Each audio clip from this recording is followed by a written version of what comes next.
Welcome to today's webinar, and yes, you saw that right. I'm going to go over my stage 3 kidney disease that I found out myself roughly about, I would say about 8 weeks ago.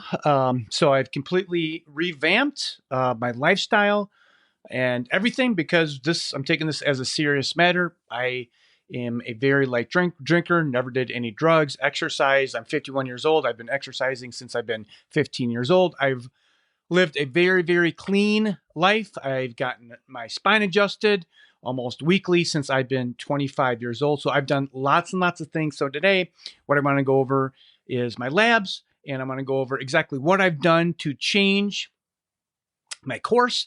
And the reason why I got these labs is because today's date is, just to give you a date, today's date is January 16th, 2025. I had these labs done. My first set of labs, I'll be showing you 3 different labs all in December. And the reason why I had this because late in November, I had a 2-week spell where Mr. Little Huey, that I call him, my horizontal mambo, right, really wasn't working the way I thought it should, and that concerned me.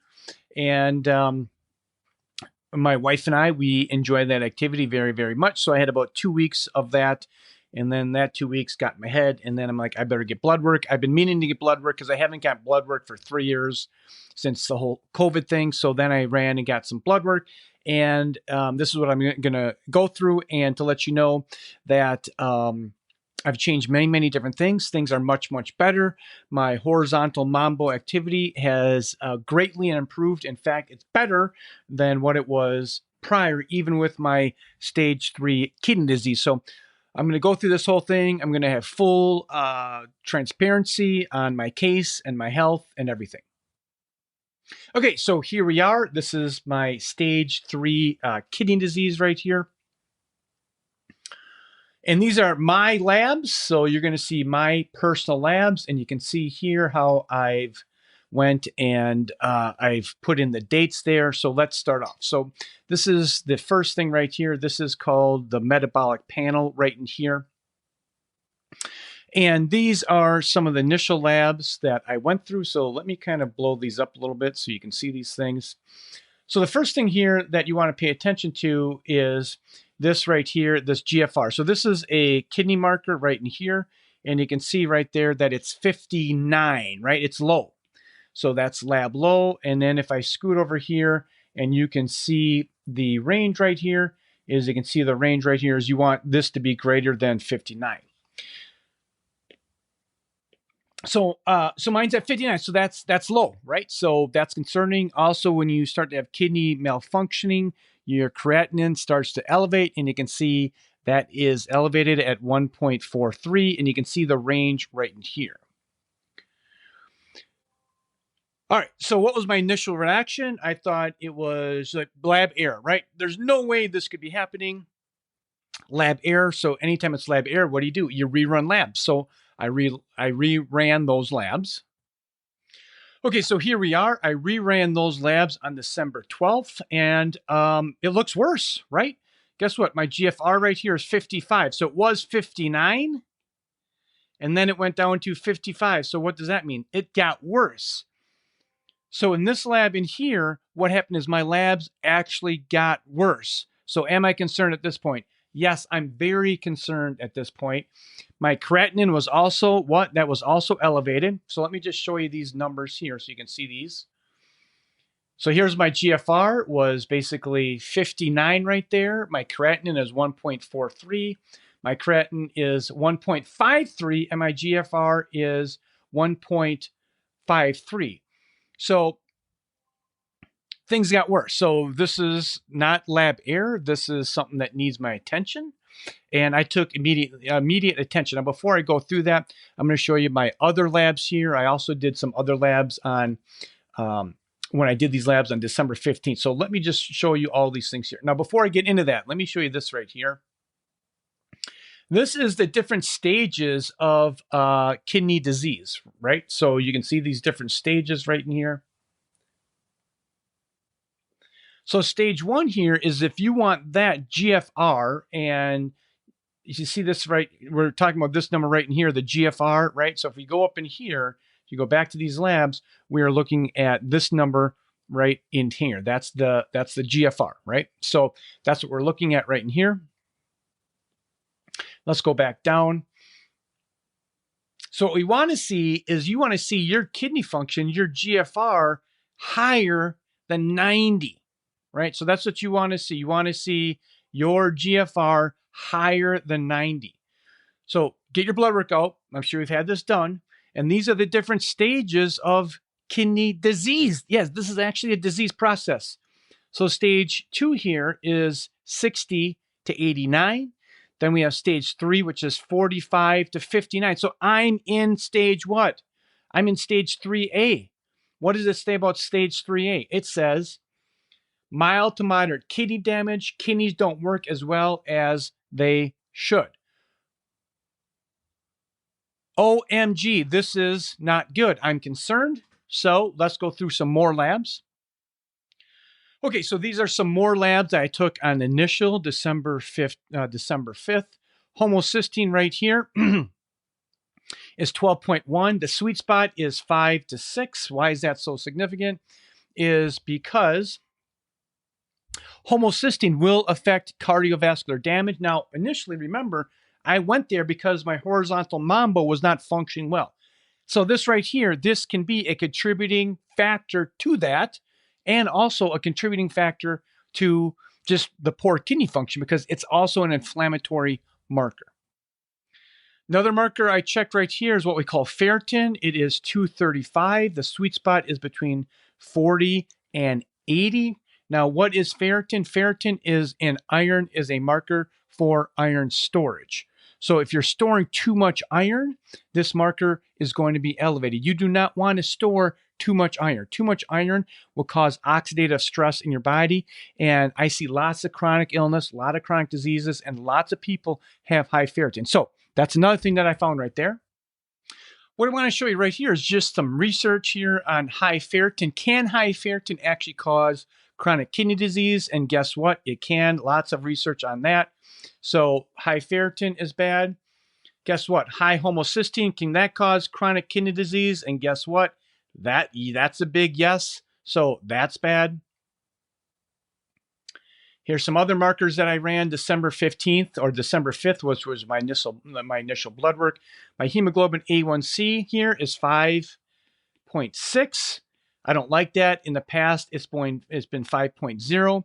Now, one thing I will admit is in the last 3 years, I've gained weight. I've gained 30 pounds, so I'm 250. I should be 220. So I'm actively trying to bring down my weights to get that under control. So this is all the things that I found. This is in an investigative, labs, right? Why isn't little Huey working properly? Why can't I perform the horizontal mambo the way I used to?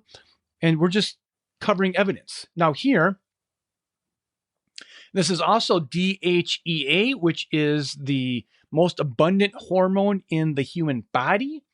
And DHEA makes testosterone, right? So if you possibly have low DHEA, you can possibly have low T. Well, what's my DHEA? It's 69.6. What's the range? Let's see the range right here. So you can see I'm on the low range. So we also did some hormones, and it shows that I'm low DHEA. Now let's check my testosterone. Here's my testosterone. The last time I had it checked, if you can see that, let me kind of blow this up. The last time I had my testosterone checked, there we go. You see the date right here? It is 12/13. Let me move it over a little bit. 12/13/2001, right? So that's the last time I had that checked. Now, back then it was 740, and now it's 783. So what does that tell me? So that tells me that in the last 3 years, my testosterone has actually gone up. So not being able to do this, the horizontal mammo, is this a testosterone thing? No, it's not a testosterone thing. It's a cardiovascular thing, right? So now I have a whole different scope. Now, guys will go and they'll get testosterone. They'll guys that have this problem, right? The horizontal mammal, they'll go to the doctor. You need testosterone, and they have all these other problems that are never addressed. But again, I went in there for the horizontal mammal, and I found out that I had kidney dysfunction. So what does the research show about having low DHEA? Guess what? That can contribute to a kidney malfunctioning or a kidney that's not working properly. Then another test that I did right here is we checked for magnesium. Now this magnesium in here, this is really important. You see this marker right here. It's RBC magnesium. RBC magnesium. Now you might have had magnesium checked, but it wasn't RBC. It was in plasma.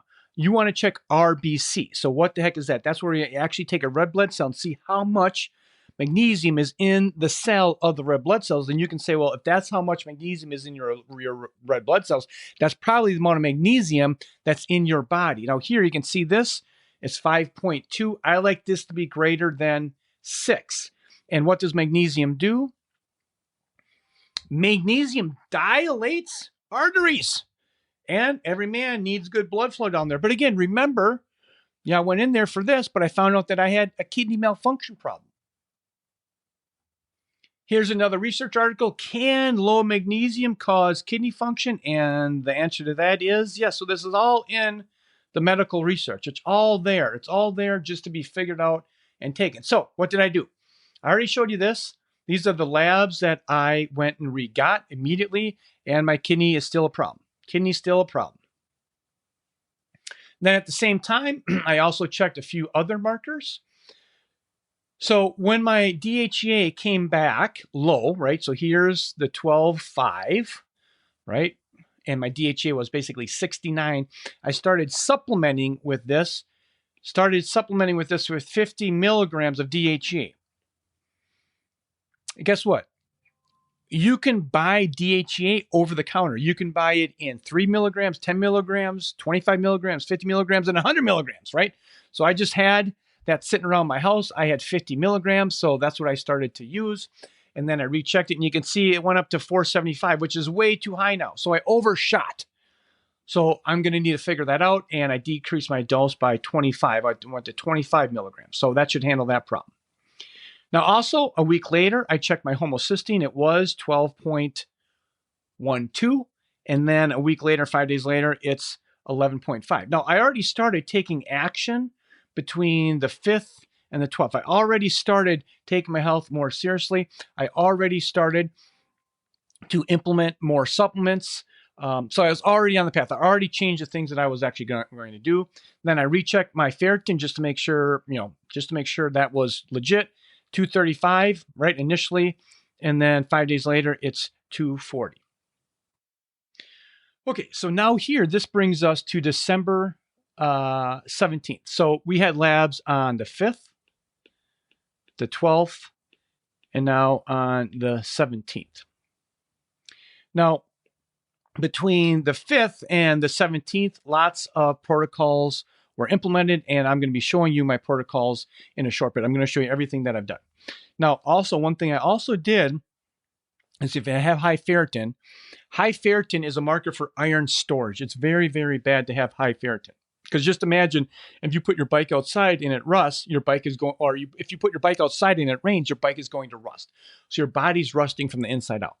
So between the 5th and the 17th lab, so between the 5th and the 17th, I also donated blood at the Red Cross. So you can just easily give blood at the Red Cross. And I did that. I'm going to show you my ferritin marker here in a short bit. So basically, the 5th to the 17th, I've implemented protocols, and look at my GFR. It's now 68. So it's gone up. So it was 59. Then it went down to 55, and now it's at 68. So I'm making progress. So what does this mean? That means if you have any kind of condition, you can make progress. You can change your labs for sure. All right, here's a couple markers here. So I rechecked let me get this in here. I rechecked my DHEA, you can see right there, right? I rechecked that. Remember, it was 69, so it was low.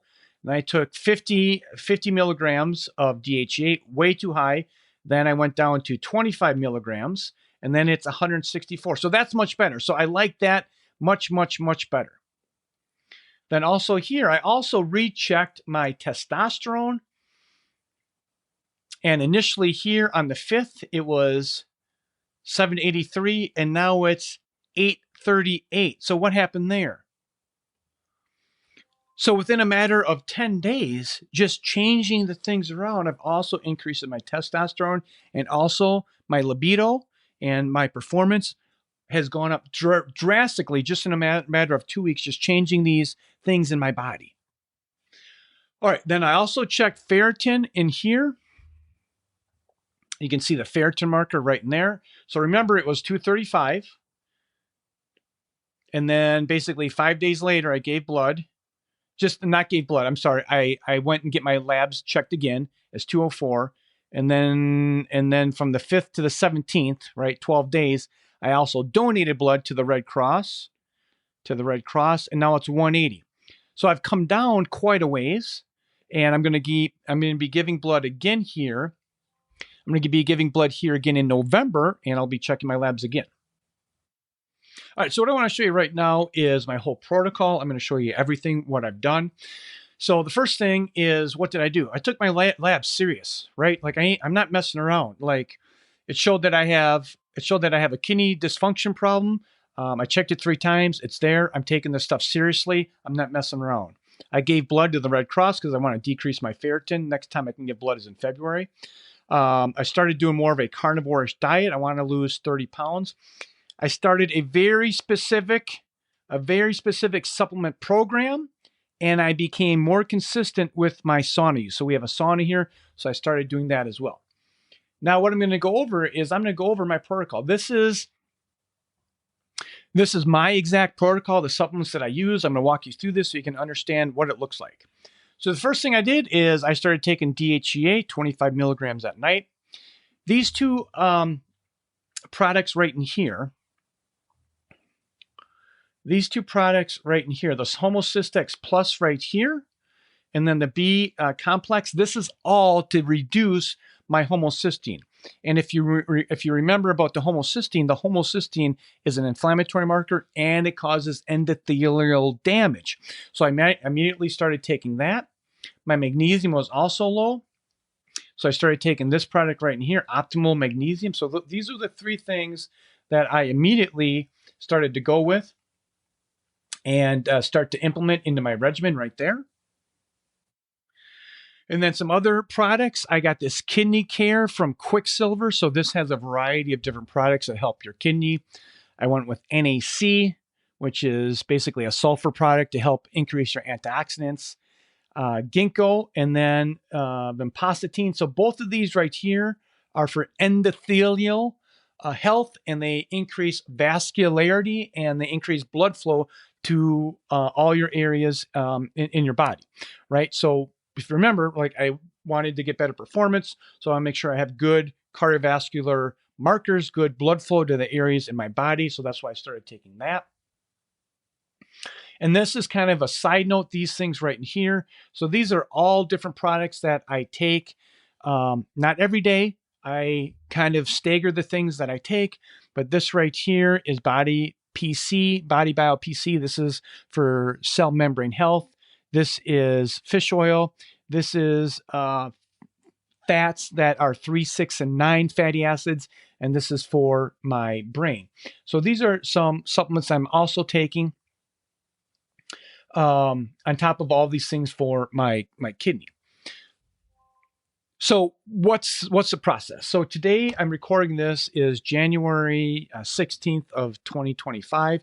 I hope tomorrow I'm going to go and maybe get some spot checks on labs, maybe if I can squeeze that in.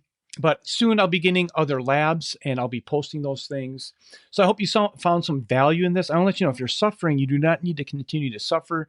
You need to reach out. Things can be changed. Things can be helped. You just need a provider that knows what they're doing and can connect the dots for you, right? So that being said, remember, is where there's help, there's hope. Take care. Bye-bye.